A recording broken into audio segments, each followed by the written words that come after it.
আসসালামু আলাইকুম রহমতুল্লাহ। শেখ ভালো আছেন? সালাম রহমতুল্লাহ বরকাত।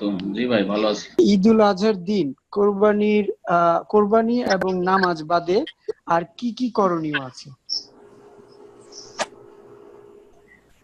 ঈদুল আজহার দিনে ঈদের সালাত পড়লেন, ঠিক জি। না?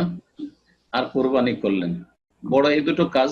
আর একটা কাজ হচ্ছে তাকবীরে মুকাইয়াদ। ফরজ সালাতগুলির পরে তাকবীর পাঠ করা, আল্লাহু আকবার, আল্লাহু আকবার, লা ইলাহা ইল্লাল্লাহ, আল্লাহু আকবার, আল্লাহু আকবার, লিল্লাহিল হামদ। এই দিনগুলিতে তাকবীরে মুকাইয়াদ রয়েছে ফরজ সালাতের পরে। এছাড়া কাজ এভাবে আমভাবে প্রশ্ন করে মেলা নেক কাজ হতে পারে। তার মধ্যে আপনজন আত্মীয় স্বজনদের সাথে দেখা সাক্ষাৎ করা, যাতে করে কোনো মনোমালিন্য থাকলে ঈদের দিনে, খুশির দিনে মনোমালিন্য দূর হয়ে যায়। জি। বাপ ছেলে দুই জায়গায় বসবাস করছে, তো বাপ মায়ের সাথে দেখা সাক্ষাৎ করা প্রথম কাজ। ভাই বোনদের সাথে দেখা সাক্ষাৎ করা। আরবদের মধ্যে এই রেওয়াজগুলো রয়েছে, আমাদের দেশে তেমন নেই। কিন্তু আরবদের মধ্যে সারা দিন সারা রাত ঈদের দিন চলবে। ওই দিন বাইরে কোথাও বৃষ্টি ঘুরতে যাবে না, শুধু আত্মীয়দের বাড়ি বাড়ি যাবে, সালাম দোয়া করবে, একটু চকলেট খাবে, একটু মিষ্টি খাবে, আর চলে আসবে। তো এর মাধ্যমে সুসম্পর্ক কায়েম হয়। তারপরে ভুল বুঝাবুঝি থাকে, ভুল বুঝাবুঝি দূর হয়, সালাম দোয়া হইলো, খোঁজ খবর নেওয়া হইলো, ইত্যাদি খুশি করা হইলো। তো এইরকম যে কোনো জনকল্যাণমূলক কাজ আরো হইতে পারে।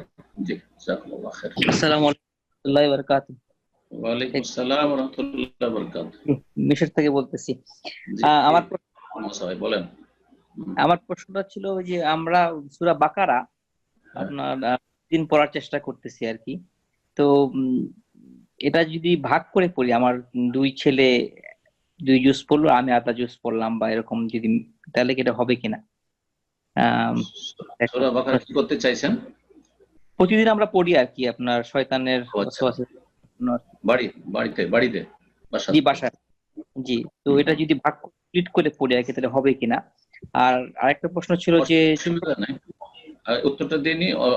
ভাগ করে পড়লে হবে, কিন্তু একসাথে পড়ার নিয়মটা, আদবটা এরকম না যে একই মজলিসে তিনজন পড়ছেন আর কেউ কারো শুনছেন না। এটা কোরআন তেলাওয়াতের আদব নয়। কারণ কোরআন তেলাওয়াতের আদবে আল্লাহ বলছেন, ওয়াইজা কুরিয়াল কোরআন ফাসতামিউ লাহু ওয়া আনসিতু লাআল্লাকুম তুরহামুন। যখন কোরআন তেলাওয়াত হবে তখন তোমরা মনোযোগী হয়ে শোনো এবং নীরব থাকো। তাহলে একজন পড়বে আর বাকিরা শুনবে। আর যদি তিনজন ভাগ করে পড়তে চায়, তিন রুমে পড়েন, তিন কক্ষে পড়েন, তাহলে ঠিক আছে। হ্যাঁ, কিন্তু এইভাবে যে পড়ার, আমার দেশে যে বক্সানো নেওয়ার তরিকাটা, ৫ জন ৭ জন হাফেজ এসে ভাগ করে নিল, বা ১০ জন হাফেজ এসে ভাগ করে ৩ পারা করে, আর তারপরে পড়ছে, আর হই হই হই হই করে সব, কেউ কারো শুনছেন না, হট্টগোল। এটা কোরআনের আদবের খেলাফ এবং কোরআনের এহতেরাম সম্মানের খেলাফ। যে আমরা তিন পড়ি আর কি।